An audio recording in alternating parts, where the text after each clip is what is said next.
João, capítulo 1.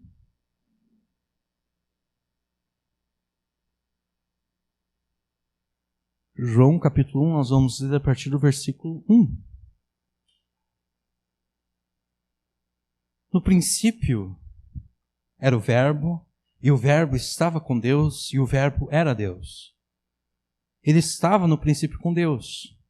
Todas as coisas foram feitas por Ele, e sem Ele nada do que foi feito se fez. Nele estava a vida, e a vida era a luz dos homens. E a luz se resplandece nas trevas, e as trevas não a compreenderam. Houve um homem enviado de Deus, cujo nome era João. Este veio para testemunho, para que testificasse da luz, para que todos crescem por ele. Não era ele a luz, mas para que testificasse da luz. Ali estava a luz verdadeira, que ilumina a todo homem que vem ao mundo. Estava no mundo, e o mundo foi feito por ele, e o mundo não o conheceu. Veio para o que era seu, e os seus não o receberam. Mas a todos quantos o receberam, deu-lhes o poder de serem feitos filhos de Deus aos que creem no seu nome, os quais não nasceram no sangue, nem da vontade da carne, e nem da vontade do homem, mas da vontade de Deus. E o Verbo se fez carne e habitou entre nós, e vimos a sua glória como a glória do unigênito do Pai, cheio de graça e de verdade. João testificou dele e clamou, dizendo: Este era aquele de quem eu dizia, o que vem após mim é antes de mim, porque foi primeiro do que eu. E todos nós recebemos também da sua plenitude, e graça por graça. Porque a lei foi dada por Moisés, a graça e a verdade vieram por Jesus Cristo. Deus nunca foi visto por ninguém. O Filho unigênito que está no seio do Pai, esse o revelou a nós. Amém. Até aqui. E então, é Natal. E o que você fez? Perguntam o John Lennon e a Yoko Ono. Então, é Natal. E o que você fez? Essa pergunta reflete o vazio existencial que aflige muitas pessoas durante os últimos dias do ano. Essa pergunta escancara o desespero de alma que conduz muitas pessoas ao suicídio nos últimos dias do ano.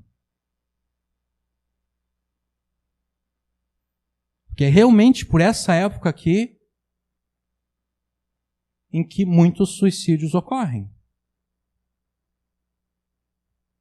É Natal. E o que eu fiz na minha vida? É Natal, e o que de bom eu tenho na minha vida? É Natal, mas por que eu me sinto tão vazio? Por que eu me sinto tão desesperado? Mas essas perguntas, elas refletem uma forma errada de encarar a vida, uma forma errada de enxergar a nossa existência nesse mundo. Atentar naquilo que nós fizemos ou deixamos de fazer é desprezar a graça de Deus.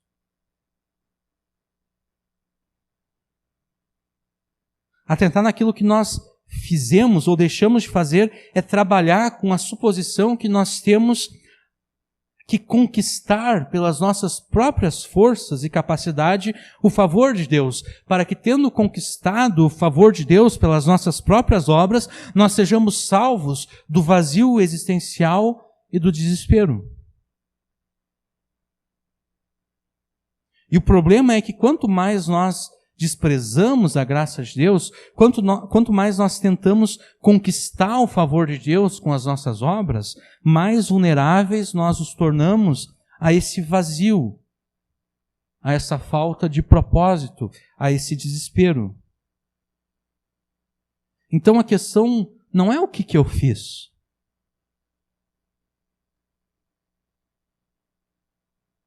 A questão é o que Deus fez por mim. A questão não é o que você fez. A questão é o que Deus fez por ti. E o que é que Deus fez por mim e por ti? O que é que Deus fez por nós? Deus enviou a este mundo o seu Filho único, o seu Filho amado, para que, crendo nele, nós fôssemos feitos filhos de Deus. Foi isso que Deus fez por nós. Você quer se ver livre do vazio existencial e da falta de propósito que aflige a tua alma? Você quer se ver livre do desespero que te deixa paralisado diante dos desafios da vida? Pare de se preocupar com o que você fez ou com o que você deixou de fazer só porque é Natal. E alegre-se com aquilo que Deus fez por você. Alegre-se porque Deus enviou o seu Filho a este mundo para que pela fé no Filho de Deus você fosse feito filho de Deus.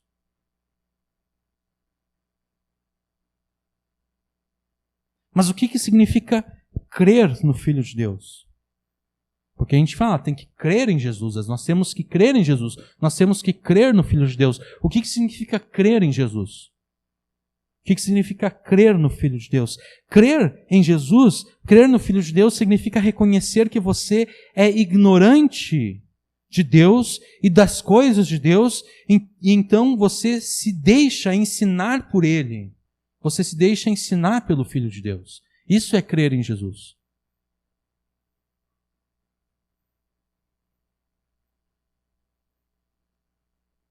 Crer em Jesus significa reconhecer as trevas espirituais que te cegam e então se deixar iluminar por Ele, se deixar iluminar pelo Filho de Deus.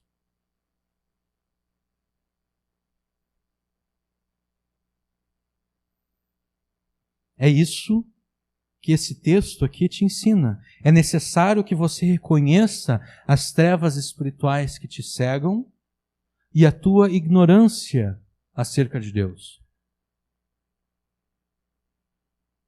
É isso que o Espírito Santo te ordena nessa noite. Se deixe iluminar e ensinar pela vida e revelação que há na palavra de Deus, que há no Filho de Deus.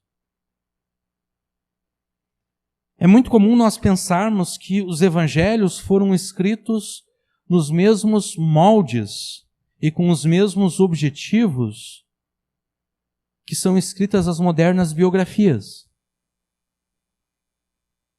Nós temos, vou chutar aqui, nós temos a biografia não autorizada de Silvio Santos. Então, quando o autor coloca lá não autorizada, é porque ele já está indicando no título que ele vai colocar naquele livro ali coisas que o Silvio Santos não gostaria que as pessoas soubessem acerca dele. Então, se as pessoas querem saber coisas que o Silvio Santos gostaria de esconder de nós, elas vão lá e vão comprar a biografia não autorizada do Silvio Santos. E nessa biografia, o autor vai escrever tintim por tintim toda a vida, toda a trajetória do Silvio Santos. Mas os evangelhos, eles não foram escritos assim. Pode ver, a gente não sabe praticamente nada acerca da infância de Jesus. Tudo que a gente sabe acerca da infância de Jesus é que quando Jesus completou 12 anos, ele foi até o templo, junto com os seus pais, para participar da festa da Páscoa. E depois, ele ficou lá em Jerusalém, no templo, conversando lá com os mestres do templo. E depois disso, antes disso a gente não sabe nada acerca da infância de Jesus, e depois disso a gente não sabe mais nada acerca de Jesus. Então o que nós temos nos evangelhos não são aquilo que nós temos não é aquilo que nós temos nas modernas biografias. A literatura bíblica, todos os livros históricos, tanto do Antigo Testamento quanto do Novo Testamento, mesmo retratando a história da redenção, eles foram escritos com propósitos teológicos, com propósitos doutrinários. Por isso que nós encontramos diferentes ênfases em cada um dos 4 evangelhos. Se vocês já leram os 4 evangelhos, Mateus, Marcos, Lucas e João, E se vocês prestarem atenção, vocês vão ver que existem diferenças. Os 3 evangelhos mais parecidos é Mateus, Marcos e Lucas. Mas ainda assim existem diferenças bem grandes entre Mateus, Marcos e Lucas. E João, então, é o mais diferentão de todos eles. Isso porque Mateus, Marcos, Lucas e João, quando eles se proporam a escrever os evangelhos, eles tinham um propósito claro em mente. Eles tinham um público-alvo em mente. Eles queriam atingir um tipo de pessoa e um objetivo. Por exemplo, se nós analisamos o evangelho de Mateus com profundidade, nós vamos chegar à conclusão que Mateus escreveu para os judeus que moravam na Palestina, na Terra Santa. Ele escreveu para aqueles judeus lá, e o objetivo dele era apresentar Jesus como o rei messiânico que havia sido prometido a Israel. Esse foi o objetivo de Mateus. Marcos escreveu debaixo da supervisão de Pedro aos romanos. Lucas, debaixo da supervisão de Paulo, escreveu aos gregos. E João escreveu aos judeus. Mas não aos judeus que moravam lá na Palestina, como Mateus escreveu. João escreveu aos judeus da dispersão, os judeus que estavam dispersos pelo mundo. Os judeus que moravam fora da Palestina, fora da Terra Santa, e que, portanto, tinham recebido uma grande influência da cultura e da filosofia grega. Foi para esses judeus que João escreveu. E por isso mesmo João começa o seu evangelho de uma forma bem peculiar. Ele diz o seguinte: no princípio era o Logos.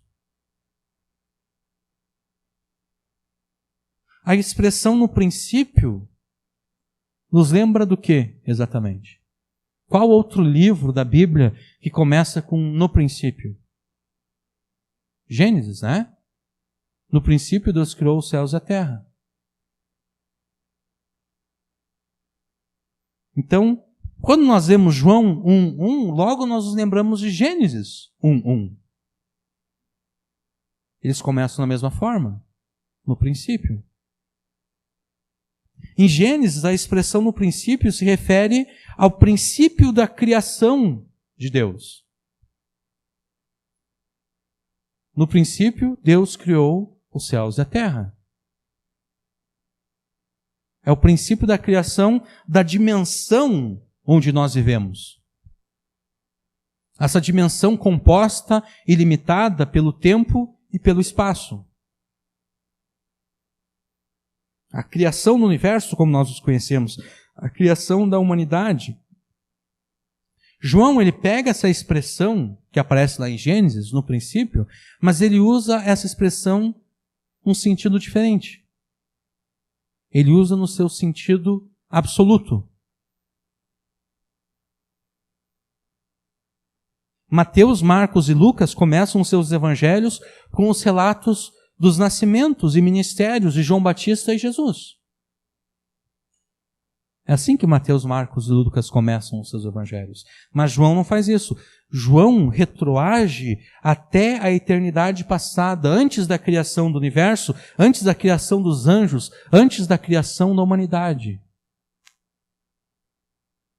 Ao escrever no princípio, João não está se referindo ao princípio temporal de tudo aquilo que existe da criação lá em Gênesis. No princípio absoluto de João aqui que ele escreve, ele se refere ao princípio lógico, ao princípio metafísico, ao princípio ontológico de tudo aquilo que existe.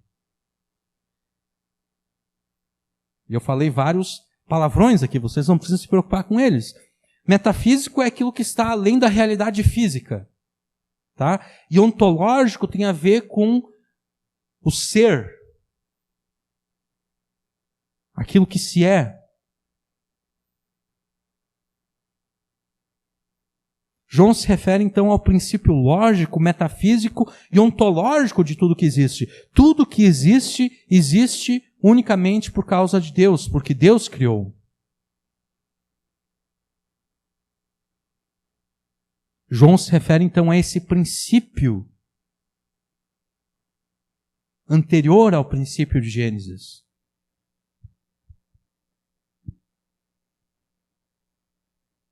Que é a existência e a subsistência eterna de Deus. No princípio aqui de João, não existia nada e nem ninguém. Nesse princípio aqui, existia apenas o Deus eterno.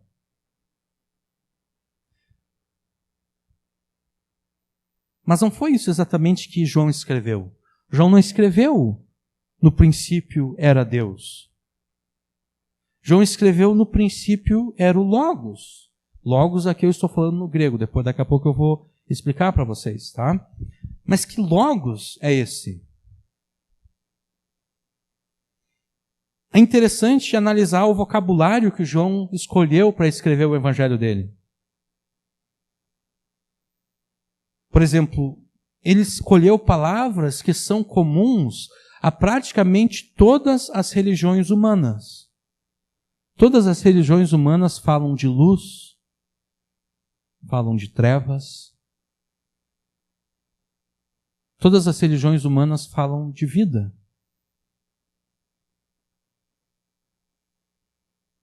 Mas a palavra que mais chama a atenção é aquela que ele escolheu para designar aquele que existe desde a eternidade, o Logos.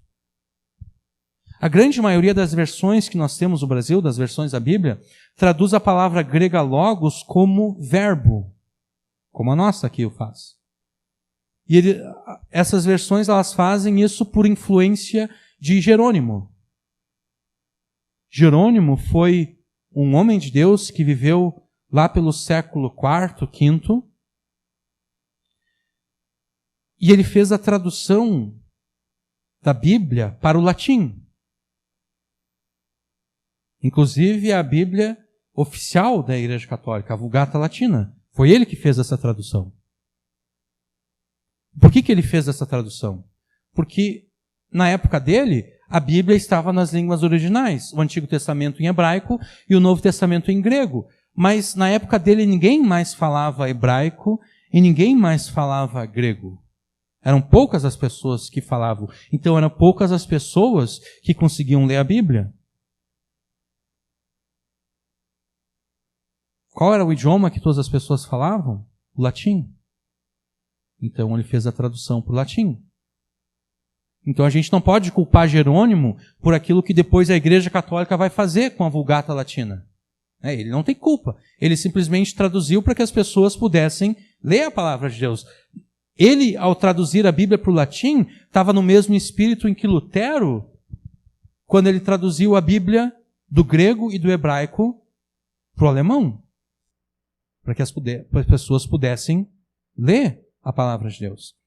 E quando Jerônimo chegou aqui em João 1:1, quando ele foi traduzir a palavra logos, ele traduziu pela palavra latina verbum, que significa palavra. Verbum, em latim, significa palavra.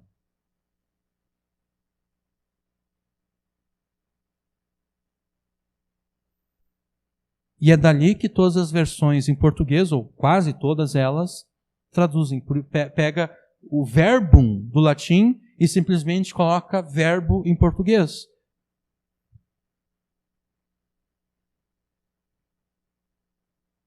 Mas logos, ele pode ser traduzido por diversas palavras. Logos tem vários significados. Por exemplo, proposição, sentença, fala, argumento, lógica, palavra, sabedoria, razão.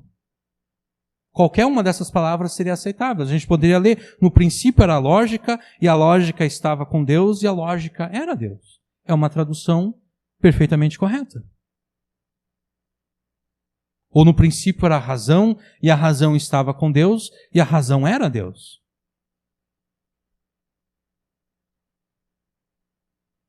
Mas talvez mais interessante do que essas possíveis traduções para logos é o significado que essa palavra tinha na filosofia grega nos dias de João. O estoicismo era uma escola filosófica que existia. A gente encontra, por exemplo, essa escola lá em Atos 17, quando Paulo vai pregar lá em Atenas.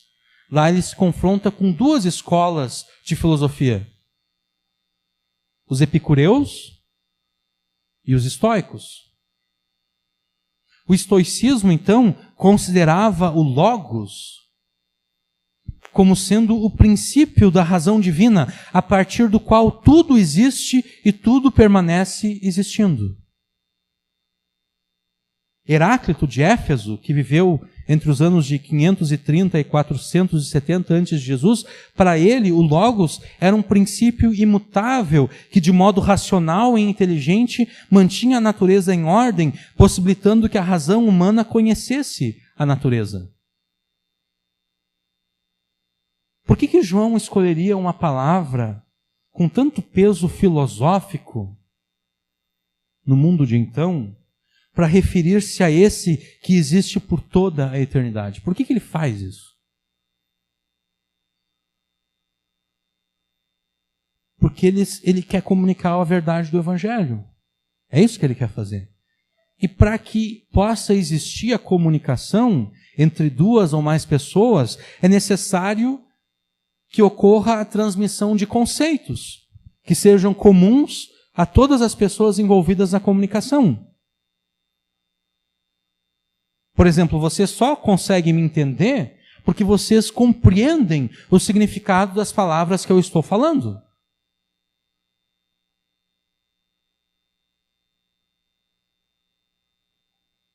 Se eu começasse a partir de agora a falar em línguas, por exemplo,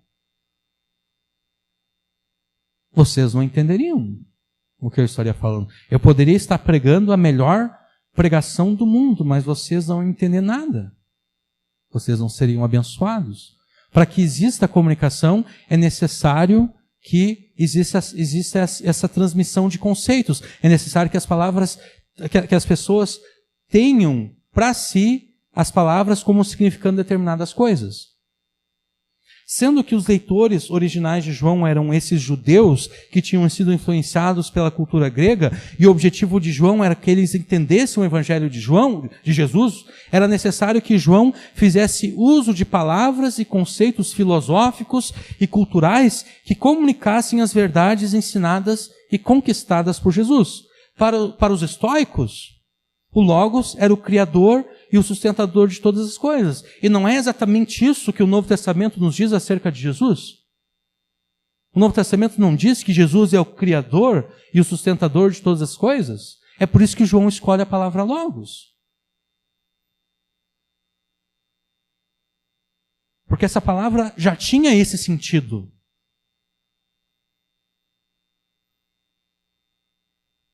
Para alguém que fosse ler o Evangelho de Jesus e fosse adepto do estoicismo, ou pelo menos conhecesse o que o estoicismo ensinava, ele ia ler aqui no princípio era o Logos, ele ia pensar, olha só, esse cara aqui está falando desse princípio que criou todas as coisas e que governa todas as coisas e que mantém todas as coisas em ordem. É disso que João está falando. Por quê? Porque ele conhece o significado filosófico de Logos, da palavra Logos, do conceito Logos.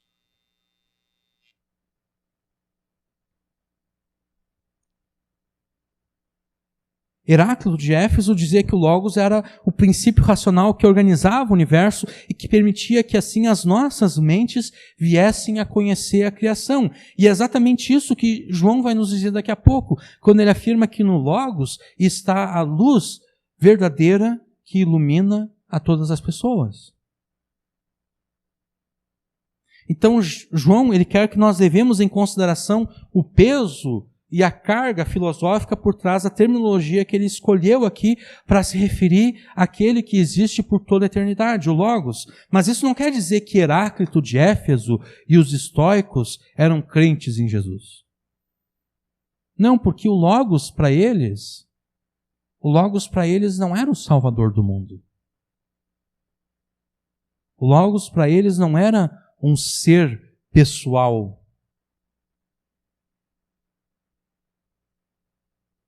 O Logos para eles era apenas um princípio impessoal. A gente poderia dizer pegando a ciência que nós temos hoje, para eles o logos seria apenas como uma lei da física. Algo que organizava o mundo. Então, embora João esteja se apropriando aqui desse conceito filosófico, ele não está defendendo que Heráclito de Éfeso ou os estoicos eram crentes em Jesus. Mas mais do que a filosofia grega, nós devemos considerar a literatura do Antigo Testamento como uma fonte capaz de caracterizar o que João pretende com o uso que ele faz de logos aqui. E considerando as possíveis traduções antes que nós vimos para logos, argumento, lógica, palavra, sabedoria, razão, etc., nós encontramos pelo menos uma delas que é usada de forma especial no Antigo Testamento, que é palavra. No Antigo Testamento, a palavra que Deus profere está intimamente ligada à criação, está intimamente ligada à autorrevelação de Deus e está intimamente ligada na salvação do povo de Deus.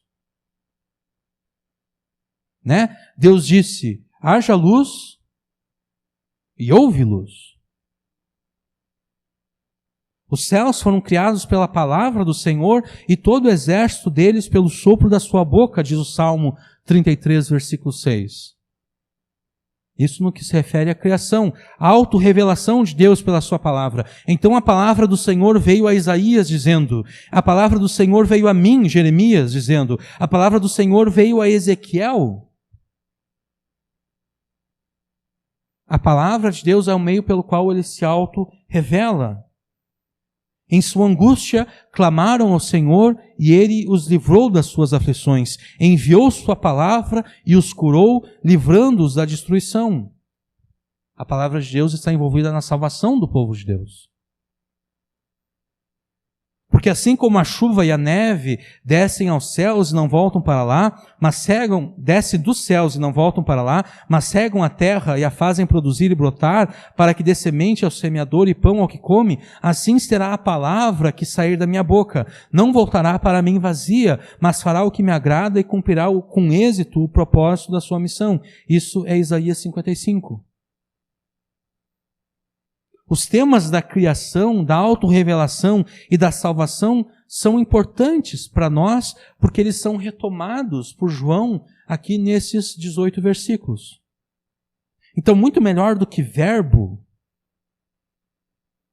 porque alguém pode pensar, bom verbo indica ação, a ação de Deus. Não é isso que João quer dizer. Muito melhor do que verbo, então, é melhor nós traduzirmos o grego logos por palavra. Então eu vou sempre me referir aqui ou ao logos ou à palavra, tá? Eu não vou me referir aqui ao verbo. Mas nós devemos lembrar de uma coisa importante. Palavra aqui não é esses sinais que nós temos aqui na Bíblia. Palavra não é isso. Palavra não são esse conjunto de sinais gráficos. Palavra aqui se refere à autoexpressão e à autorrevelação de alguém. Quando eu falo uma palavra, eu estou me expressando para vocês.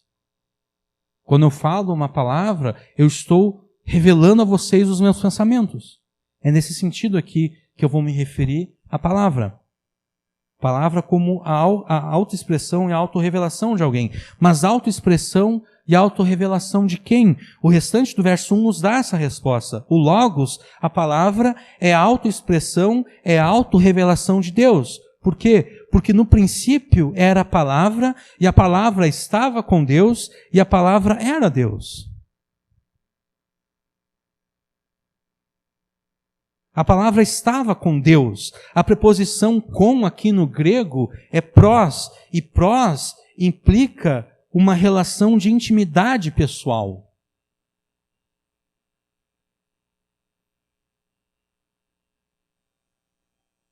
Então, existe uma relação de intimidade pessoal entre a palavra e Deus.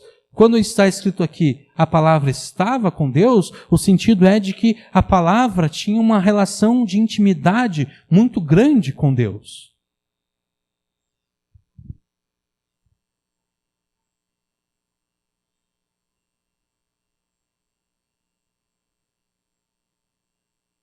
A palavra, então, que tem intimidade com Deus, não é um mero conceito. Porque não tem como nós termos intimidade com um conceito. Para que possa existir intimidade, é necessário que existam pelo menos duas pessoas.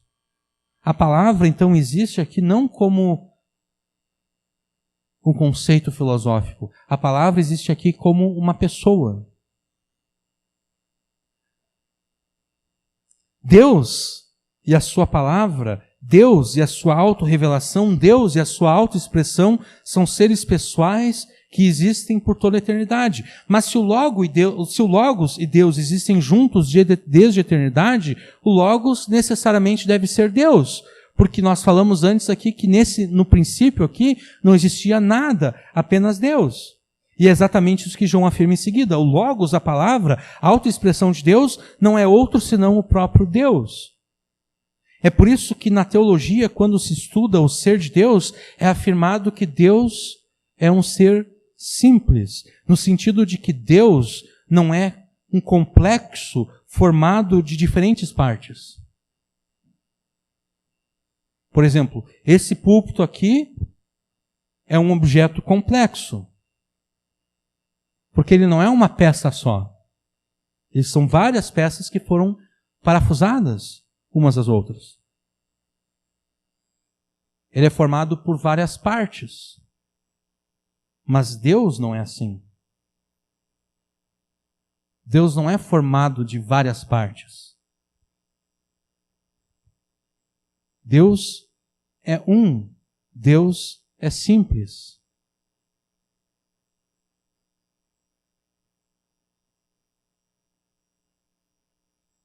Isso significa que Deus corresponde à sua autoexpressão e a sua autoexpressão corresponde a Deus. Mas ao mesmo tempo em que Deus é um e simples, existe em Deus uma diversidade, existe em Deus uma diferenciação pessoal. Por isso que embora o Logos e Deus sejam um, eles também são dois. Eles são iguais num sentido, mas são diferentes em outro sentido. É isso, por exemplo, que é repetido no versículo 2. Ele estava no princípio com Deus. Aqui de novo aquela preposição prós, se referindo à intimidade pessoal entre a palavra e Deus.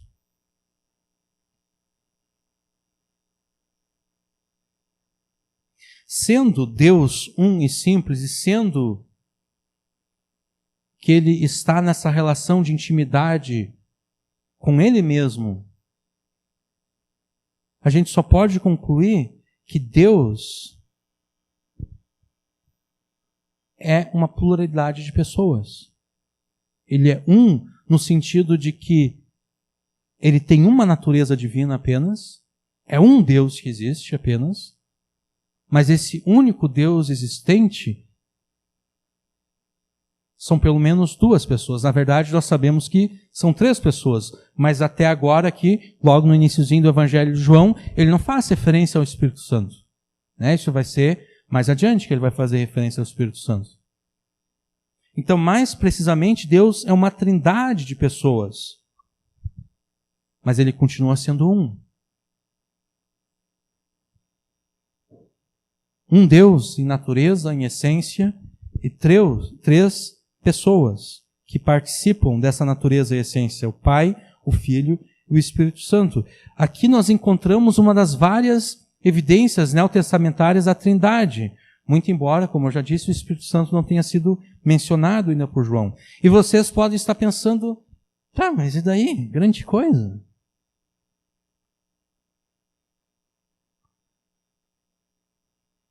Qual a importância disso?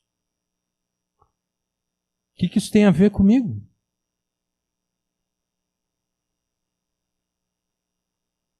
Qual é o significado prático disso? João, ele quer garantir que nós entendamos corretamente qual é a relação que existe entre aquele que veio a este mundo para nos salvar e o Deus que o enviou. João quer que nós tenhamos muito claro nas nossas mentes qual é a relação entre aquele que foi enviado e aquele que enviou. O Logos, a palavra que veio a este mundo para nos salvar, é Deus e ao mesmo tempo é distinto de Deus, implicando que existe multiplicidade de pessoas que compartilham a mesma natureza divina. Isso quer dizer que quando o Salvador fala e nos ensina acerca de Deus, o Salvador fala de Deus com propriedade, ele fala de Deus com certeza, ele fala de Deus com verdade, porque o Salvador é a autoexpressão, é a autorrevelação do Deus que o enviou.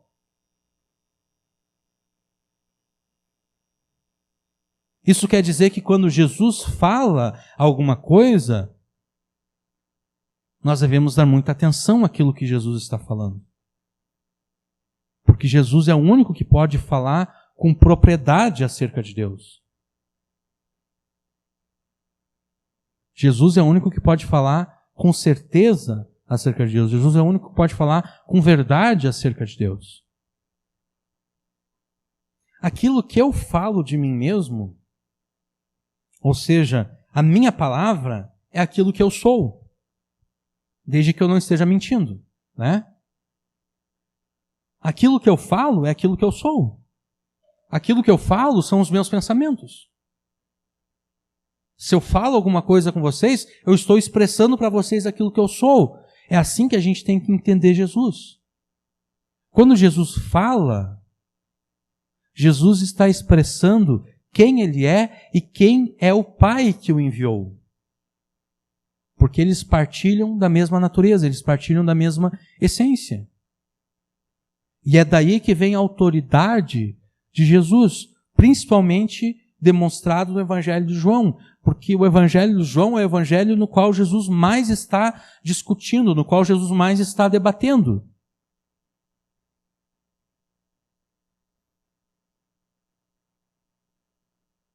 E aquilo que ele fala tem autoridade, porque ele é o único que pode falar com autoridade acerca de Deus, acerca das verdades de Deus.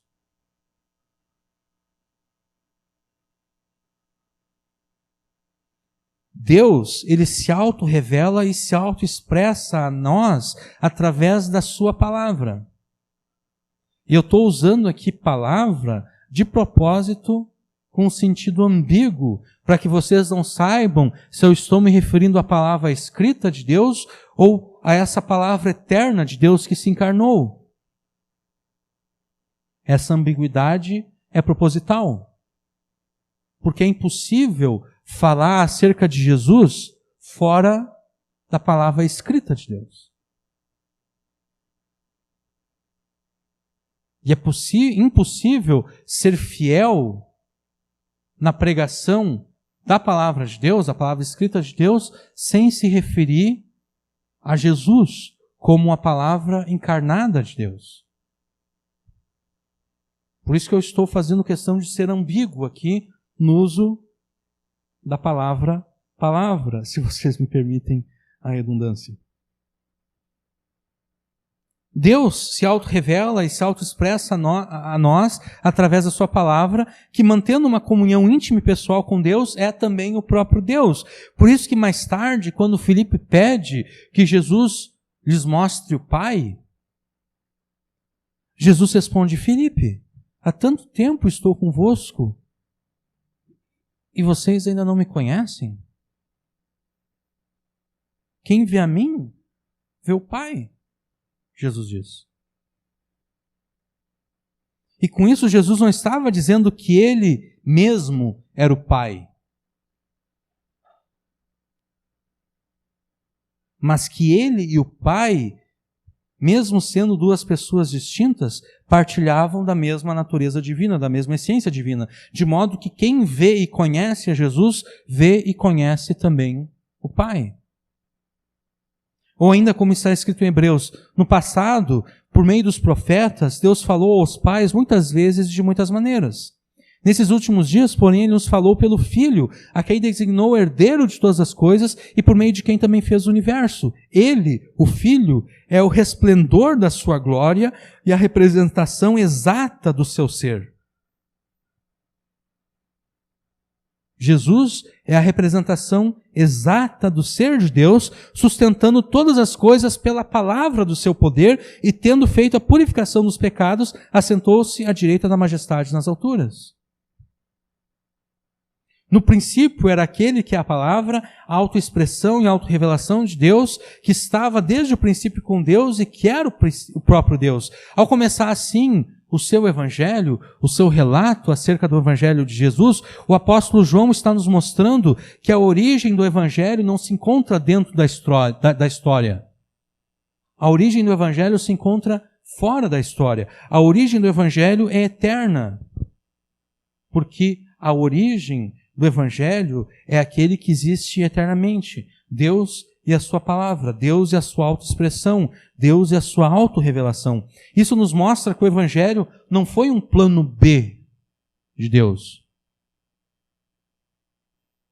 Muitas vezes a gente pensa no evangelho sempre como um plano B. Deus criou Adão e Eva, as coisas deram errado, aí Deus teve que vir com um plano B. O evangelho não é um plano B, ou um plano C, ou um plano D.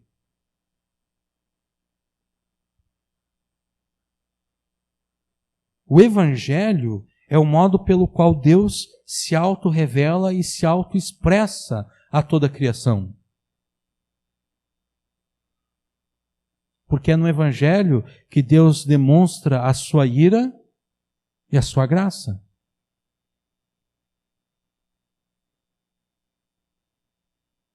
É no evangelho que Deus demonstra a inteireza do seu caráter. Isso Paulo fala lá em Romanos capítulo 9. Deus demonstra o seu poder e a sua ira naqueles que se perdem e demonstra o seu amor, a sua misericórdia, a sua graça naqueles que se salvam. Se todos se perdessem, Deus não poderia mostrar a inteireza do seu caráter. Deus só poderia mostrar a sua ira. Se todos fossem salvos, Deus não poderia mostrar a inteireza do seu caráter. Ele só poderia mostrar a sua graça e a sua misericórdia. A única forma de Deus se revelar de forma completa e inteira é na salvação de alguns e na perdição dos outros. O evangelho, então, é o modo pelo qual Deus se auto-revela e se auto-expressa a toda a criação de modo geral e a nós de modo particular. Por isso mesmo é que é dito acerca de Jesus que ele é o Cordeiro que foi morto desde antes da fundação do mundo.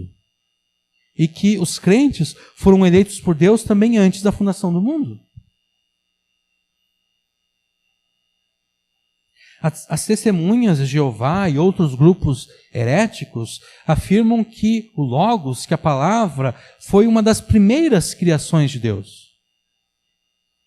Mas de acordo com o que João nos diz aqui, isso não poderia estar mais longe da verdade. O versículo 13 diz o seguinte: todas as coisas foram feitas por ele, pelo Logos, pela palavra, e sem a palavra, nada do que foi feito se fez.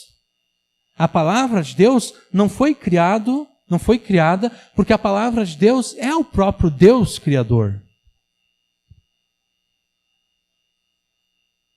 E agora nós saímos do princípio eterno de João aqui e nós entramos no princípio temporal lá de Gênesis 1:1. O Logos, a palavra, é o Deus que criou todas as coisas e sem ele, sem a palavra, nada do que existe seria feito. Sendo que o Logos, a palavra, é a autoexpressão e a autorrevelação de Deus, e que o Logos é o Deus criador de todas as coisas, é necessário concluir que a criação é uma das formas pelas quais Deus se autorrevelou e se autoexpressou a nós por meio da palavra divina e criadora. O Salmo 19 diz o seguinte: os céus proclamam a glória de Deus e o firmamento anuncia as obras das suas mãos. Um dia declara isso a outro dia e uma noite revela conhecimento a outra noite. Sem discurso nem palavras não se ouve a voz da criação, mas a voz de Deus se faz ouvir por toda a terra e as suas palavras até aos confins do mundo. Através da criação, Deus se revela a nós, Deus se expressa a nós.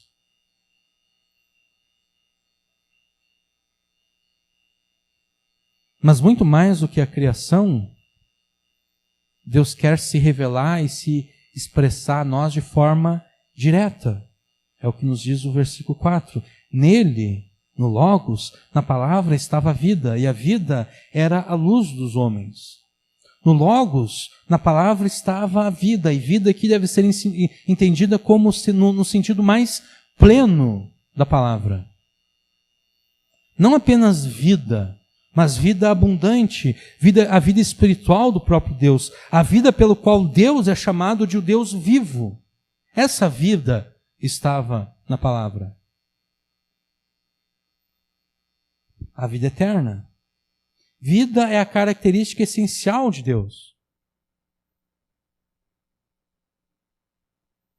E essa vida que existe na palavra é a luz dos homens. É a luz que ilumina as mentes e os corações das pessoas, lhes dando conhecimento de Deus e de todas as coisas. Mas por que as pessoas precisam da revelação natural de Deus na criação e da revelação sobrenatural de Deus por meio da luz e da vida que existe na palavra? Em primeiro lugar, porque ao criar Adão e Eva, a palavra criadora de Deus os fez limitados no conhecimento que eles tinham acerca de Deus, para que eles pudessem crescer nesse conhecimento à medida em que dia a dia o próprio Deus se revelasse a eles. Está escrito lá em Gênesis que no final do dia, Deus visitava o jardim. Todos os dias. E conversava com Adão e Eva. Ali Deus estava se auto-revelando a Adão e Eva. Porque o objetivo de Deus ao criar o ser humano é manter comunhão com o ser humano. Não porque Deus tivesse necessidade de manter comunhão, não porque Deus fosse carente de atenção, mas simplesmente porque Deus ama se dar a conhecer as suas criaturas.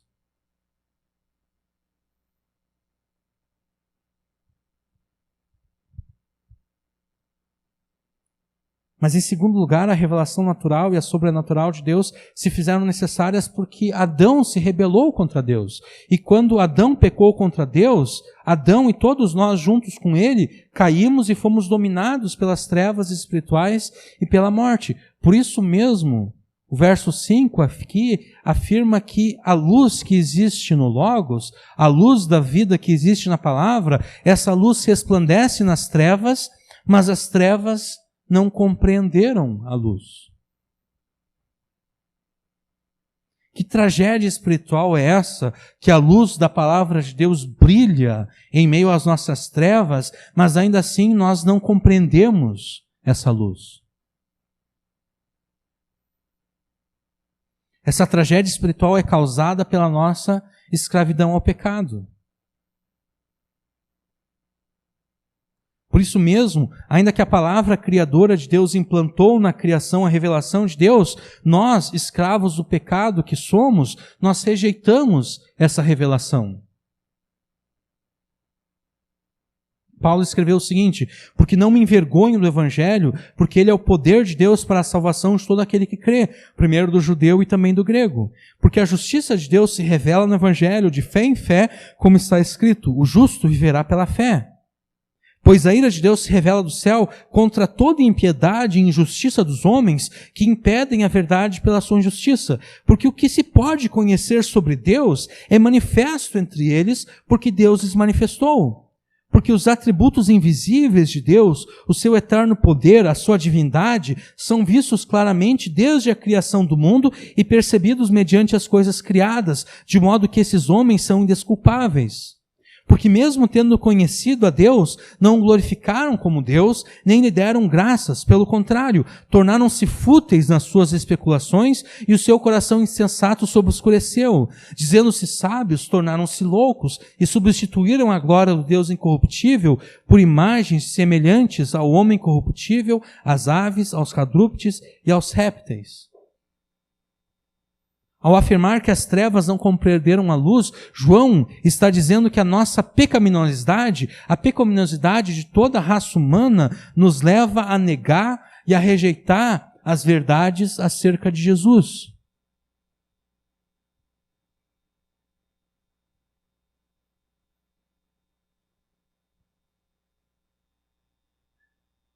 E é por isso que o Natal é tão bonito, enquanto o Natal se limita a Papai Noel e a presente.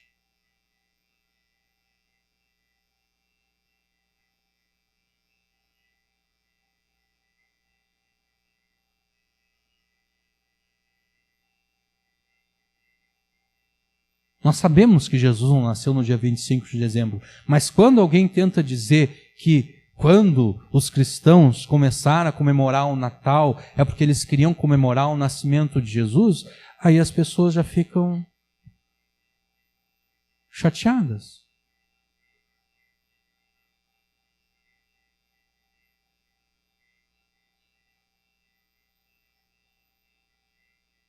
E aqui eu não estou fazendo juízo de valor se deve comemorar o Natal ou não, eu só estou dizendo que é um fato. O Natal começou, o Natal é a comemoração do nascimento de Jesus, mesmo que Jesus nasceu no dia 25 de dezembro. Quando alguém tenta dizer, bom, Natal não é Papai Noel, Natal não é presente, Natal é acerca de Jesus, daí as pessoas não gostam.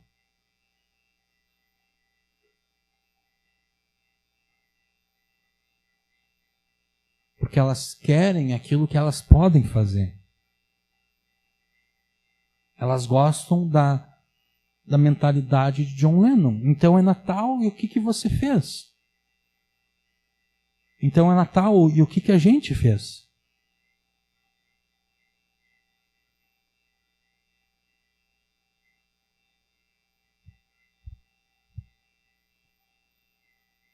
As pessoas negam e rejeitam as verdades acerca de Deus.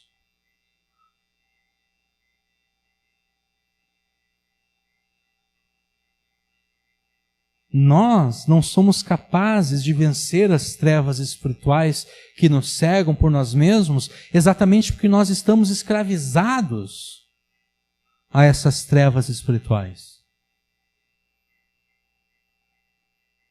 Nós estamos presos a essas trevas espirituais. Isso significa que no estado de queda e escravidão em que nós estamos, nem mesmo querendo ser libertos, nós nem mesmo queremos ser libertos das trevas espirituais, porque nós amamos os pecados que nós praticamos.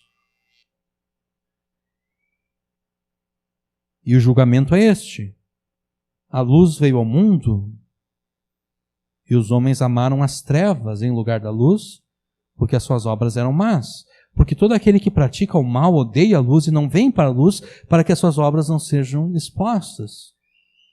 Isso é João capítulo 3.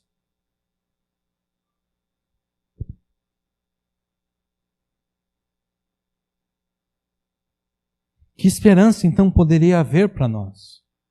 A única esperança que nós poderíamos ter é que a própria luz que existe na palavra eterna invada com violência as nossas trevas, para então termos os nossos olhos abertos e sejamos libertos do pecado, e é exatamente isso que o versículo 5 também afirma, porque o verbo compreender aqui, no versículo 5, a luz resplandece nas trevas, e as trevas não a compreenderam. Esse verbo aqui no original grego é deixa eu ler aqui, que eu escrevi em grego mesmo, katalambano. Uma palavra bonita essa. Katalambano. E esse verbo aqui, ele tem um sentido duplo. Ele tem esse sentido aqui de compreender, e o outro sentido que ele tem é de derrotar. Então, sendo o bom escritor que ele é, e por inspiração do Espírito Santo, João, de forma proposital, escolheu um verbo ambíguo no seu significado, que nos passa uma ideia poderosa de esperança. Sim, é verdade Nós que escravizados às trevas espirituais que nos cegam, nós não conseguimos compreender e nem mesmo queremos compreender a revelação da luz que é na palavra de Deus. Mas esse não é o final da história, porque a luz que há na palavra eterna é tão poderosa que ela não é derrotada pelas nossas trevas espirituais. Inclusive é assim que a NVI traduz o versículo 5. Ela traduz da seguinte forma: e a luz resplandece nas trevas, e as trevas não a derrotaram. Porque esse verbo aqui, grego, katalambano, tem esse duplo sentido. O sentido de compreender e o sentido de derrotar. As trevas não compreendem a luz, mas as trevas também não derrotam a luz. Pelo contrário, a luz poderosa que há na palavra eterna derrota as nossas trevas espirituais. E aqui nós vemos que João está retomando o relato da criação e aplicando o relato da criação à nossa salvação. Porque assim como na criação as trevas não derrotaram a luz, quando a palavra criadora disse haja luz, havia trevas. Mas a palavra a palavra criadora disse, haja luz. E o que aconteceu? Houve luz. A luz derrotou as trevas. João está aqui retomando esse tema da criação e aplicando a nossa salvação. Quando a palavra eterna diz com respeito à vida de alguém, haja luz na vida dessa pessoa, a sua luz se resplandece na vida daquela pessoa e a liberta do pecado e das trevas espirituais, trazendo salvação àquela pessoa. É o que Paulo afirma, por exemplo, em 2 Coríntios. Se o nosso evangelho está encoberto, é para os que estão perecendo que ele está encoberto, entre os quais o Deus desse século cegou a mente dos incrédulos, para que não vejam a luz do evangelho da glória de Cristo, o qual é a imagem de Deus, pois não pregamos a nós mesmos, mas a Jesus, o Senhor, e a nós mesmos como vossos servos por causa de Jesus. Porque Deus, que disse, das trevas brilhará a luz, foi Ele mesmo quem brilhou em nosso coração, para a iluminação do conhecimento da glória de Deus na face de Cristo. Paulo também se refere à criação ali. Paulo diz, o mesmo Deus que lá no princípio disse, haja luz, foi esse mesmo Deus que determinou a luz sobre as nossas vidas, Paulo está dizendo. E assim como aquela luz lá derrotou as trevas, assim também a luz de Jesus derrota as nossas trevas espirituais. A nossa salvação, então, nada mais é do que a palavra eterna renovando a sua criação. Restaurando todas as coisas. Portanto, se alguém está em Cristo, é nova criação. A salvação é a recriação de todas as coisas. É a restauração de todas as coisas. Se alguém está em Cristo, é nova criação. As coisas velhas já passaram, eis que surgiram coisas novas. 2 Coríntios 5,17. Mas para nós fazermos parte da nova criação, que está sendo empreendida pela palavra eterna, pela palavra divina, nós devemos crer nessa palavra eterna. Nós devemos nos deixar iluminar por essa palavra. E por isso mesmo agora, o apóstolo João se volta para as testemunhas que pregam a palavra eterna e que pregam acerca da palavra eterna. Versículos 6, 7 e 8. Houve um homem enviado de Deus, cujo nome era João Batista. Este veio para o testemunho, para que testificasse da luz, para que todos crescem por ele. Não era ele propriamente a luz, mas ele veio para que ele testificasse da luz. João Batista foi uma dessas testemunhas que Deus enviou ao mundo para que ele testificasse acerca da luz. Ele foi enviado por Deus para testemunhar acerca da luz, para que por meio do seu testemunho e pregação as pessoas crescem na luz, crescem na palavra. Depois de João Batista, Deus enviou os apóstolos e todos os demais ministros da palavra, para que pelo seu testemunho e pregação, feitos a partir da palavra, as pessoas venham a crer na palavra.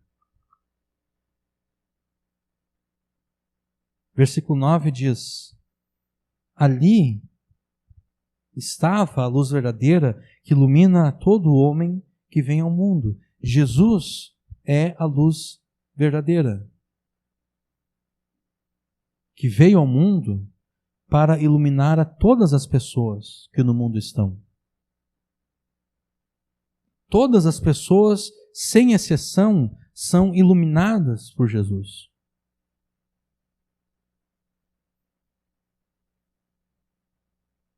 A questão é como você reage à luz de Jesus.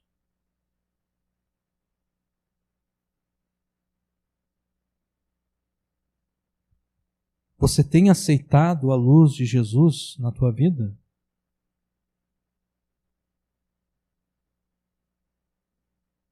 Você tem aceitado a luz da palavra de Deus na tua vida? Ou você rejeita aquelas coisas que a palavra de Deus e Jesus condenam em você? Porque aceitar as coisas que nos agradam é fácil, né? Não precisa muito esforço para aceitar as coisas que nos agradam.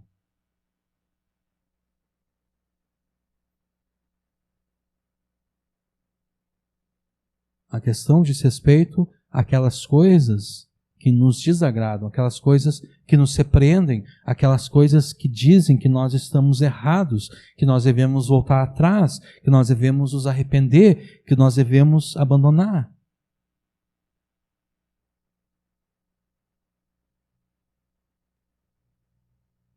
Se você diz que crê em Jesus, mas rejeita a luz de Jesus, se você diz que crê em Jesus, mas rejeita a pregação da palavra de Deus, a tua fé é uma fé falsa.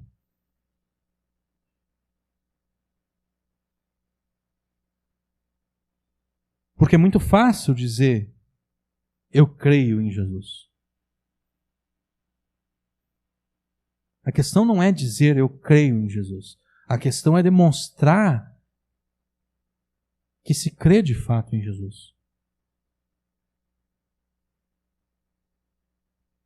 E quando a gente crê em alguém, a gente leva a sério a palavra daquela pessoa.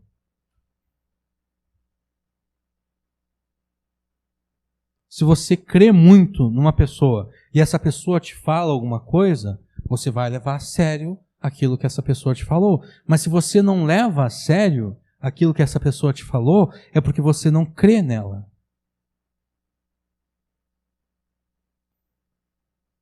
Se você diz então que crê em Jesus, mas rejeita a pregação da palavra de Jesus, é porque a tua fé em Jesus é falsa. A tua fé é como aqueles do capítulo 2 do Evangelho de João. Eles viram Jesus fazendo muitos sinais. Eles viram Jesus fazendo muitos milagres. E eles creram em Jesus. Eles disseram, nós cremos em Jesus. Mas João diz o seguinte, mas o próprio Jesus não cria neles. O próprio Jesus não se dava a confiar a eles, porque Jesus bem sabia aquilo que havia no homem. Jesus sabia que eles não haviam crido de verdade. Eles só ficaram emocionados porque eles viram os sinais que foram feitos. Da mesma forma como hoje acontece. Né? Quem é que não fica emocionado ao ver curas sendo realizadas? Quem não fica emocionado vendo milagres sendo realizados?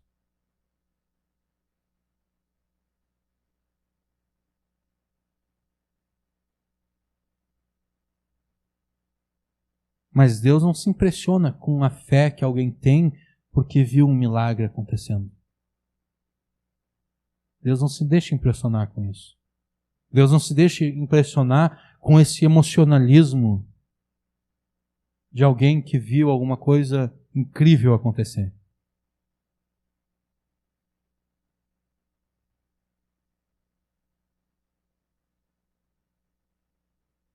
Se você diz que crê em Jesus, mas rejeita a pregação das palavras de Jesus, a tua fé é como aqueles em João 8. Eles também creram em Jesus.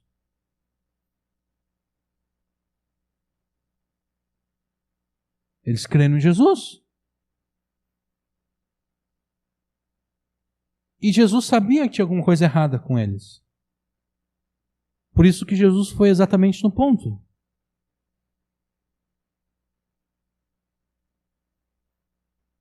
Jesus disse, se vocês crerem em mim, a gente pode ler aqui João capítulo 8.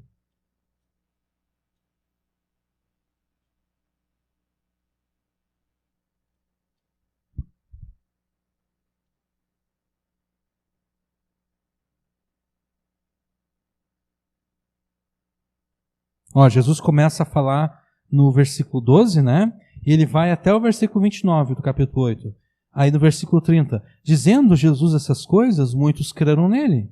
Mas Jesus sabia que tinha uma coisa errada com eles, por isso ele disse, dizia Jesus, pois os judeus que criam nele, se vós permanecerdes na minha palavra, verdadeiramente sereis meus discípulos e conhecereis a verdade, e a verdade vos libertará. Pronto, a fé acabou, porque a partir de agora eles estão bravos com Jesus. Responderam-lhe, somos descendência de Abraão e nunca servimos a ninguém. Como dizes tu, sereis livres? Eles disseram que criam em Jesus, mas não aceitavam a palavra de Jesus.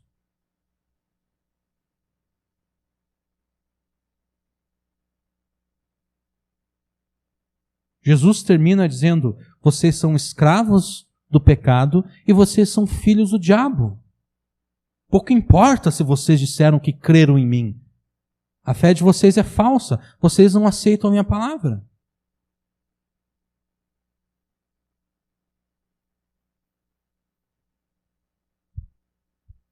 A gente pode voltar para João capítulo 1.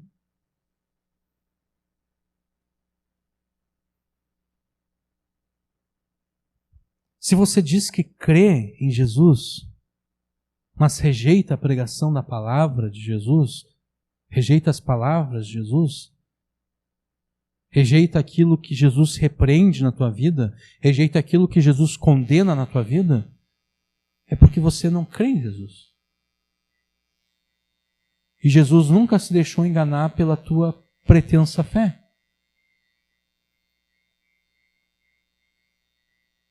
Não se contente então com uma fé falsa, com uma fé hipócrita, com uma fé que é da boca para fora. Creia em Jesus.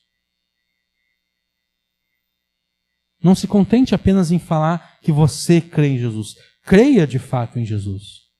Assuma as palavras de Jesus como sendo verdade. E viva à luz das palavras de Jesus. Obedeça as palavras de Jesus. Receba a iluminação que vem dele pela pregação fiel da sua palavra. Não se contente com pregações e pregadores que falam muitas coisas, mas que não pregam nem a Jesus e nem a palavra. Não se contente com pregações e pregadores que distorcem a Jesus e a palavra de Deus. Não se contente com pregações e pregadores que pregam a si mesmos, usando Jesus e a palavra de Deus apenas como desculpa e pretexto. Ouça as testemunhas fiéis de Deus. Ouça os pregadores fiéis que pregam a Jesus e a palavra de Deus com fidelidade. Se deixe iluminar pela vida que há na palavra eterna de Deus. Se deixe iluminar por essa palavra. E ao se deixar iluminar pela vida que há na palavra eterna de Deus, se deixe ensinar pela revelação que existe no Filho de Deus. Se deixe ensinar por Jesus. Versículo 10. Estava no mundo, ele está falando da luz, né? A luz estava no mundo e o mundo foi feito por ele e o mundo não o conheceu. Veio para o que era seu e os seus não receberam. A palavra eterna de Deus veio ao mundo que foi criado pela palavra, mas a humanidade, mergulhada em trevas espirituais, não reconheceu o Criador. Nem mesmo Israel, a quem foram dadas as promessas, as alianças, a revelação, a palavra se revelou a eles e eles não a reconheceram, eles não a receberam. Mas como as trevas não conseguem derrotar a luz e a luz derrota as trevas, muitos são libertos da sua escravidão e cegueira e esses creem então na palavra eterna, eles creem em Jesus. E pela fé no nome de Jesus, todos os que nele creem são feitos filhos de Deus. Versículo 12. Mas a todos quantos o receberam, deu-lhes o poder de serem feitos filhos de Deus, aos que creem no seu nome. E João deixa claro que se a fé em Jesus aqui dependesse da capacidade humana, ou mesmo da vontade humana, ninguém receberia a Jesus. Porque aqueles que creem verdadeiramente em Jesus, eles não nasceram do sangue, eles não nasceram da vontade da carne e nem da vontade do homem, mas a vontade de Deus. A capacidade e a vontade para aceitar a luz da vida, para aceitar Jesus, não é algo que venha do sangue, ou numa linguagem mais recente, não é uma característica genética, não está na nossa genética o aceitar ou rejeitar Jesus. A capacidade de aceitar a Jesus não é algo que pertença a uma determinada linhagem, a uma determinada dinastia, etnia ou povo em especial. Os filhos de Deus, aqueles que reconhecem e aceitam a luz da vida, recebem a Jesus, eles são assim, eles fizeram isso porque eles creram. Eles creram unicamente porque Deus quis que eles crescem.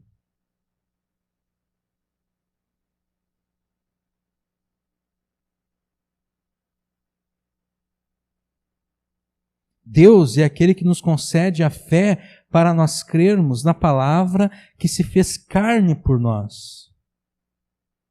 Versículo 14. E a palavra se fez carne e habitou entre nós e vimos a sua glória como a glória do unigênito do Pai, cheio de graça e de verdade.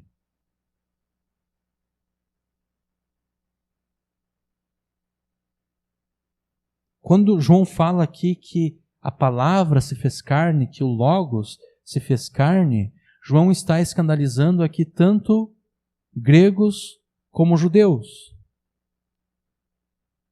Os gregos, porque o Logos filosófico deles, jamais se tornaria humano. Né? E para os judeus, a palavra de Deus, a autoexpressão de Deus, também jamais se tornaria humana. Mas João, ele escandaliza judeus e gregos. Ele afirma que a palavra se fez carne como nós. Se fez homem como nós.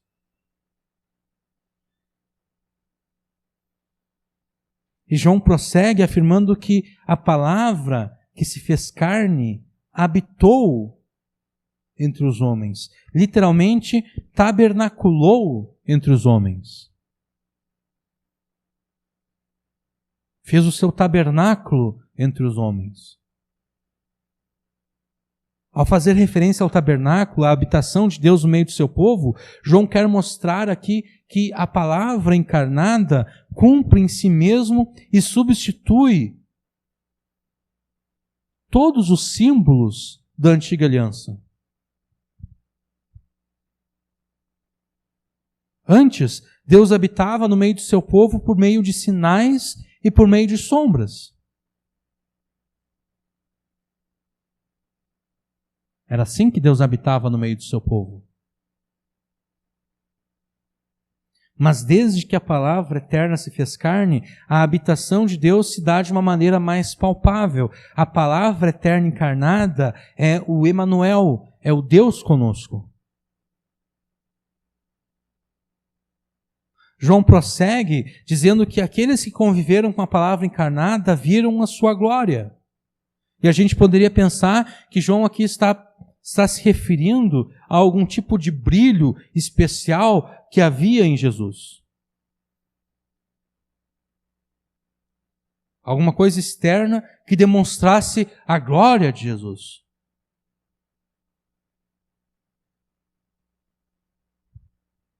Mas não é isso que João está se referindo aqui. Se a gente olhasse para Jesus, a gente veria Jesus como uma outra pessoa qualquer, uma pessoa normal.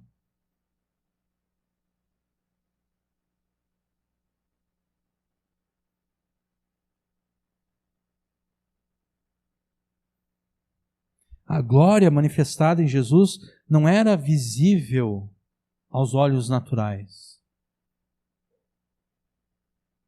mas apenas aos olhos da fé. Era uma certeza interior testificada pelo Espírito Santo. A glória da palavra encarnada não é manifestada em um homem cuja aparência exterior o revele como um ser divino. A glória da palavra encarnada está exatamente no fato de que na sua encarnação Deus assumiu a nossa natureza humana. Deus se fez homem como nós. Deus se rebaixou ao ponto de se fazer homem e servo como nós, mas sem a contaminação do pecado. E a glória que a palavra de Deus manifestou na sua carne, ele a recebeu de Deus, o Pai, por ser o seu unigênito, por ser o seu Filho muito amado. João prossegue afirmando que a glória que a palavra encarnada manifestou aos homens estava repleta de graça e de verdade.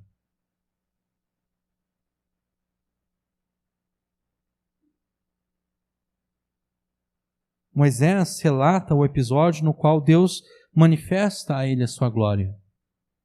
Eu vou ler para vocês aqui, Êxodo 33 e Êxodo 34. Moisés disse ainda: rogo-te que me mostres a tua glória. E o Senhor lhe respondeu: farei passar toda a minha bondade diante de ti e te proclamarei o meu nome. E terei misericórdia de quem eu quiser ter misericórdia e me compadecerei de quem eu quiser me compadecer. O Senhor desceu numa nuvem e, pondo-se junto a ele, proclamou o nome do Senhor.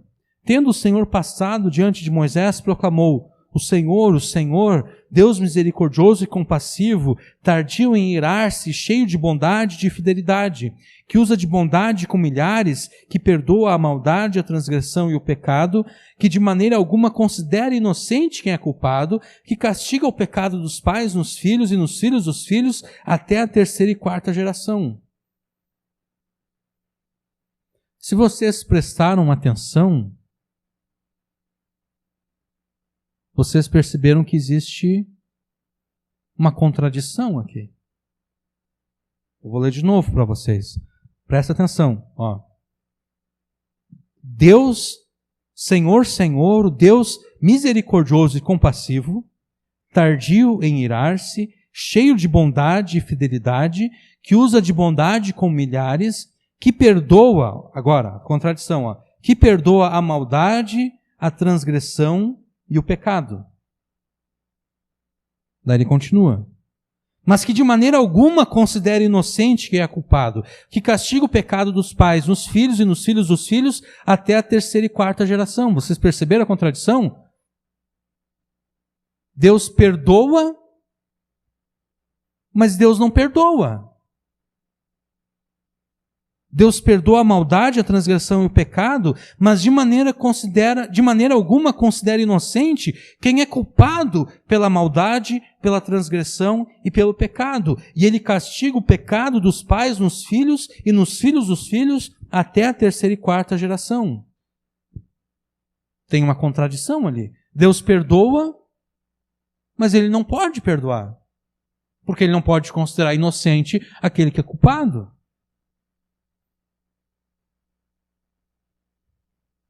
Deus demonstra essa contradição a Moisés quando ele está mostrando a Moisés a sua glória.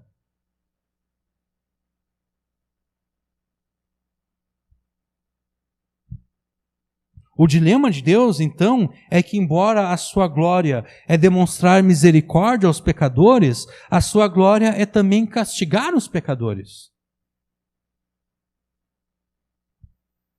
Deus deseja salvar os pecadores, mas ao mesmo tempo, Ele não deseja salvar os pecadores, porque Ele não pode salvar os pecadores.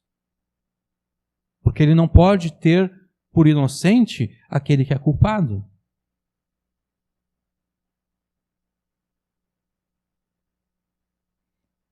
Mas a resposta a essa contradição que Deus revela a Moisés, quando Deus mostra a Moisés a sua glória, a resposta a essa contradição é a cruz. É a morte de Jesus. A morte daquele que é justo por aqueles que não são justos. Porque então Deus perdoa, mas não perdoa porque Ele simplesmente esqueceu o pecado. Porque Ele não pode esquecer o pecado porque Ele é justo. Ele consegue perdoar porque Ele castigou o pecado meu e teu em outro. Ele considerou outro como sendo culpado dos pecados que nós cometemos. E então a contradição se resolve. Essa é a graça e a verdade manifestada pela glória do Filho de Deus. Cheio de graça e de verdade.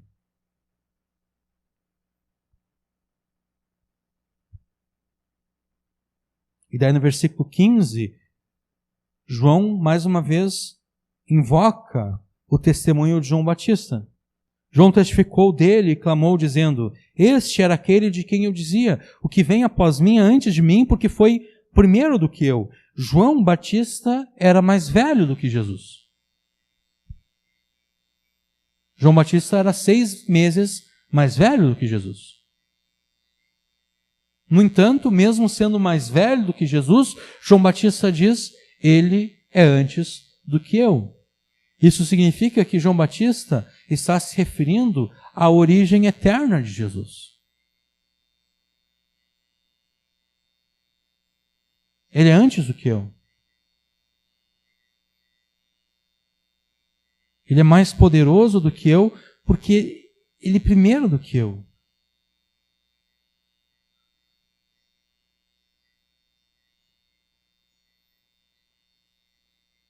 No versículo 16, João escreveu o seguinte, agora é o apóstolo de novo, né? O apóstolo João. E todos nós recebemos também da sua plenitude e graça por graça, porque a lei foi dada por Moisés, mas a graça e a verdade vieram por Jesus Cristo. João afirma que todos aqueles que creem na palavra que se fez carne, recebem da plenitude dessa palavra. E recebem graça por graça. Ou, de acordo com outras traduções, graça sobre graça. No original grego, graça anti-graça. Tem essa preposição anti ali. E essa preposição anti, vocês podem imaginar, ela pode ser traduzida como por diversas formas. Pode ser traduzida como por, aqui, graça por graça, pode ser traduzida como sobre graça, mas também pode ser traduzido como anti. Por exemplo, anticristo.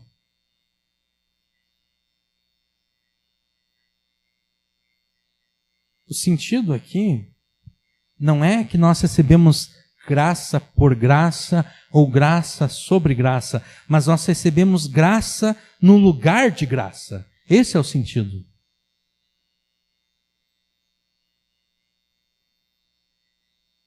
A ideia é simples. Quando Moisés mediou a entrega da lei, quando Moisés inaugurou a antiga aliança, na própria lei e naquela aliança havia uma manifestação da graça de Deus, mas era uma manifestação inferior da graça de Deus. Nós vemos a graça de Deus manifestando-se a todo instante, principalmente dos sacrifícios pelos pecados de Israel. Os sacrifícios eram uma manifestação da graça de Deus. Porque se não houvesse sacrifício, as pessoas, elas mesmas, teriam que morrer pelos seus próprios pecados. O sacrifício era uma manifestação da graça de Deus, mas era uma manifestação inferior da graça de Deus.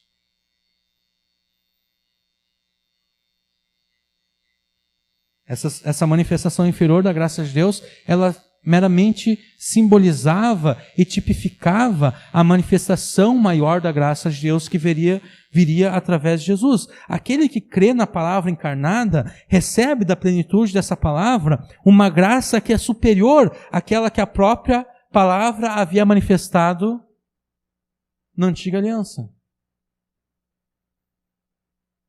Por isso nós recebemos graça no lugar de graça. A graça inferior da antiga aliança foi substituída pela graça superior da nova aliança.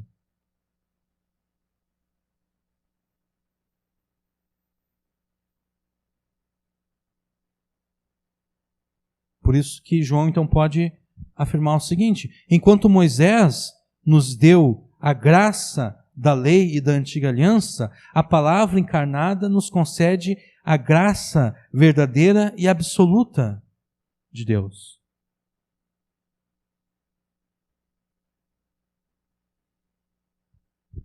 E só agora é que João vai se referir a Jesus. Porque até então ele não usa o nome Jesus. Embora eu tenha me referido aqui a Jesus, a Cristo, João até agora ele não falou Jesus, ele não escreveu Jesus, ele não escreveu Cristo. Ele apenas se referiu ao Logos, à palavra, à luz. É só no versículo 17. A lei foi dada por Moisés, a graça e a verdade vieram por Jesus Cristo.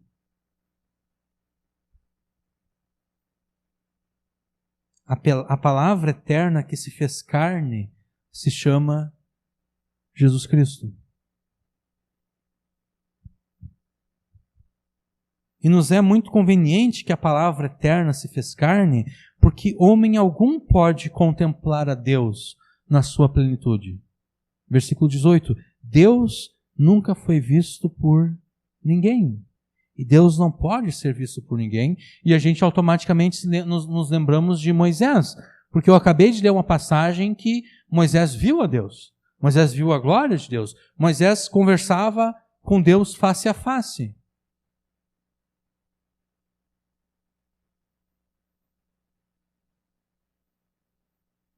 Mas Moisés via a Deus apenas de forma simbólica. Moisés via Deus apenas na sarça ardendo em fogo.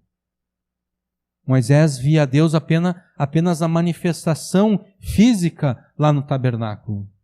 Mas Moisés não via a Deus na sua nudez, por assim dizer.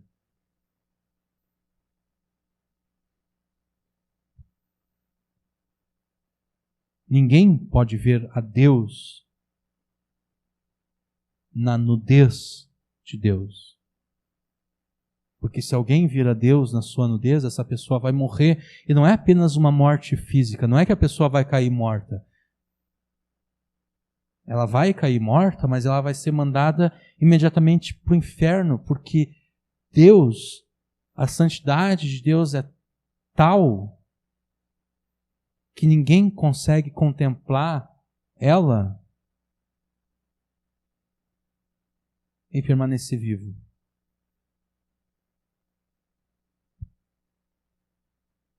Por isso que João escreve aqui: Deus nunca foi visto por ninguém.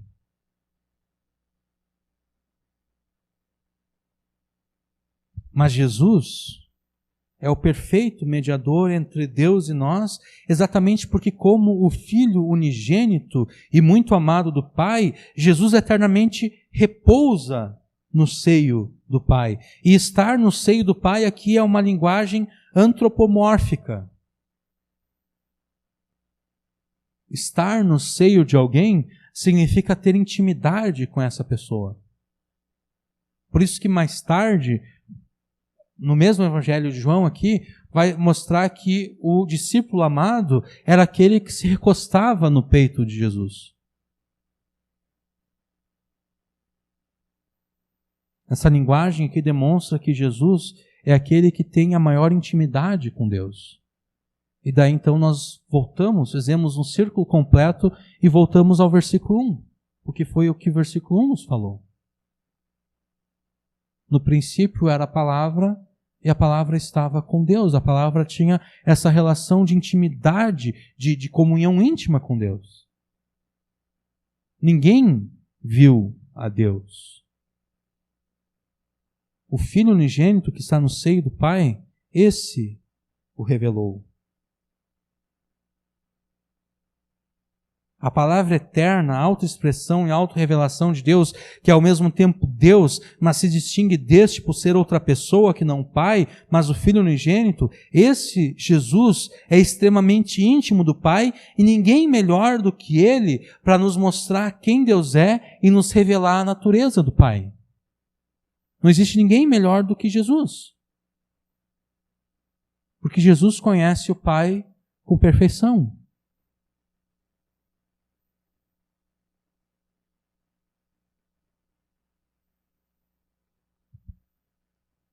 Você já conheceu o Pai?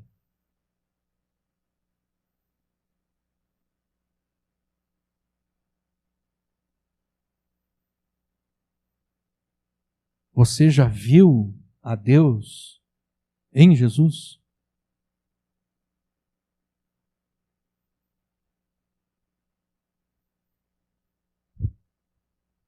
Você já conheceu o Pai por meio de Jesus? Ou você ainda é guiado em direção às superstições e ideias que o mundo tem acerca de Deus?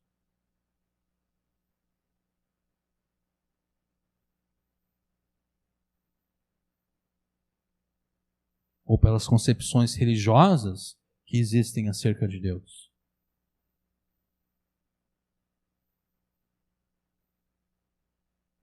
Não confie nas tuas próprias concepções de quem Deus é, porque isso é idolatria. É pecado. Somente Jesus pode te dar o verdadeiro conhecimento de Deus. E somente a palavra de Deus pode te dar o verdadeiro conhecimento de Jesus. Qualquer coisa que alguém afirme acerca de Deus que não está na palavra de Deus é idolatria, é falsidade.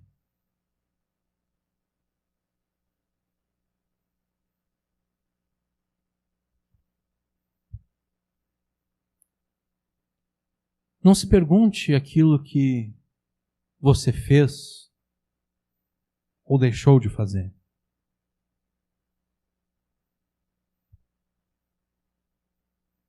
Considere aquilo que Deus fez.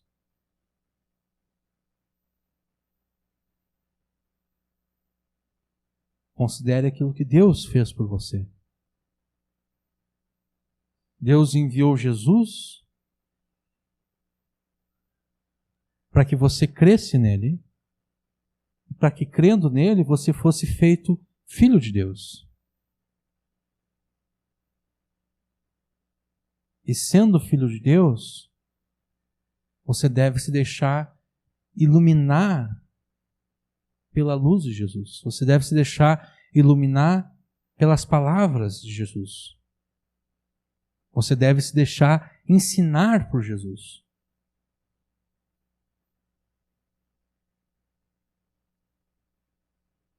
Todos os problemas que nós enfrentamos, todas as questões que nós enfrentamos, têm a sua resposta na palavra de Deus. E o problema é que muitas vezes nós não queremos a resposta que a palavra de Deus nos dá. Nós não queremos porque nós não gostamos, porque nos parece desagradável.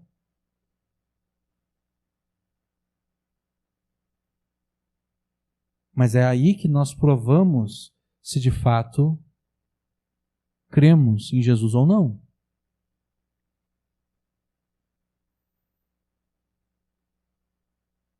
Porque, como eu disse antes, se nós cremos em Jesus, nós vamos levar a sério aquilo que a palavra de Jesus nos diz, mesmo que seja algo que não nos agrade, mesmo que seja algo que seja desagradável, que seja chato para nós, mesmo que seja algo que nos entristeça muitas vezes.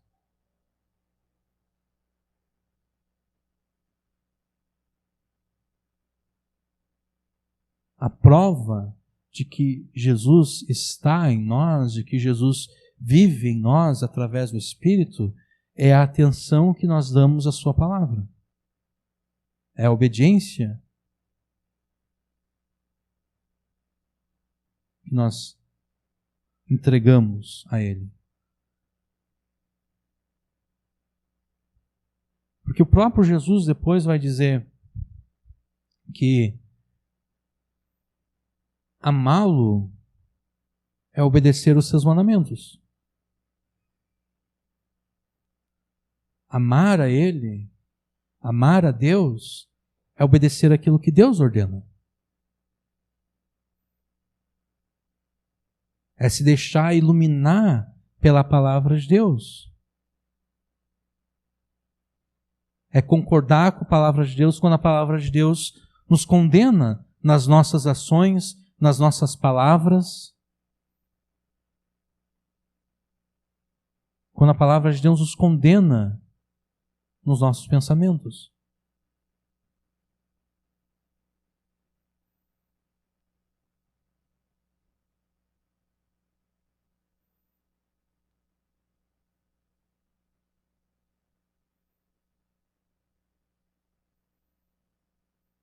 Jesus veio para que nós creiamos nele e para que nós nos deixemos ensinar por ele. Porque ele é quem revela a Deus. Ele é quem revela a vontade de Deus. Não sou eu, não é você, não é qualquer outro que revela a vontade de Deus. É Jesus. É aquilo que está na palavra de Deus.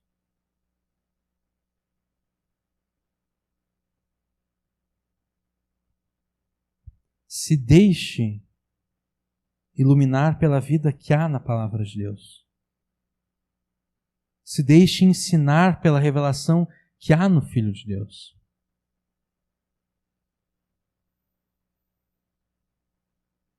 E ao fazer isso, todo aquele vazio existencial, todo aquele sentimento de falta de propósito, todo aquele desespero, ele vai passar. Porque ele é transformado em nós essas coisas. Só que a transformação passa por nós nos deixarmos iluminar, por nós nos deixarmos nos ensinar.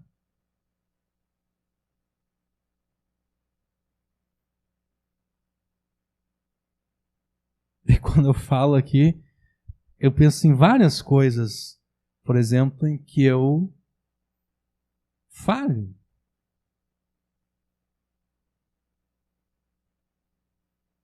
E eu imagino que vocês também estão pensando isso. É nessas coisas que nós estamos pensando que nós devemos nos deixar corrigir por Jesus. Nós devemos permitir que a palavra de Deus altere a nossa percepção das coisas.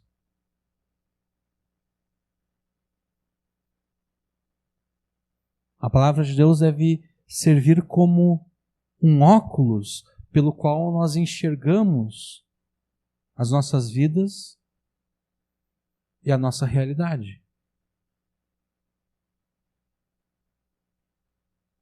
E essa, na verdade, é a única esperança que nós podemos ter. Fora disso, é só essas festividades vazias, onde as pessoas fingem que estão alegres, se obrigam a encher a cara para esquecer as dificuldades da vida, as tristezas da vida,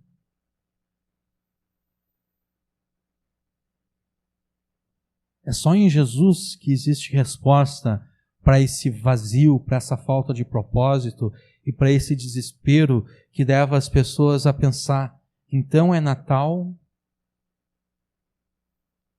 E o que foi mesmo que eu fiz? A questão não é o que você fez. A questão é o que Deus fez. Se deixe iluminar pela vida que há na palavra de Deus, se deixe ensinar pela revelação que há no Filho de Deus. Amém.